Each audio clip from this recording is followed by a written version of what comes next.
κύριος Μιλιουτάκης. Δεν παίζει πολύ καιρό στους βετεράνους, παίζει λίγο. Του χρόνου δεν ξέρω με ποιον θα κάνετε. Να είμαστε καλά. Πολύ καλός.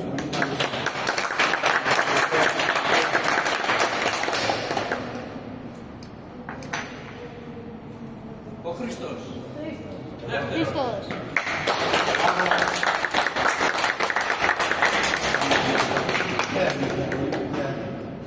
Πάντως δεν τον είδα κατά εκπρομπή. Ήρθε δεύτερος.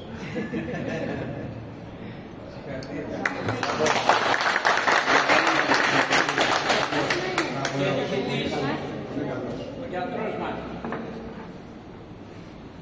ο κύριος Πεκυβανίδης.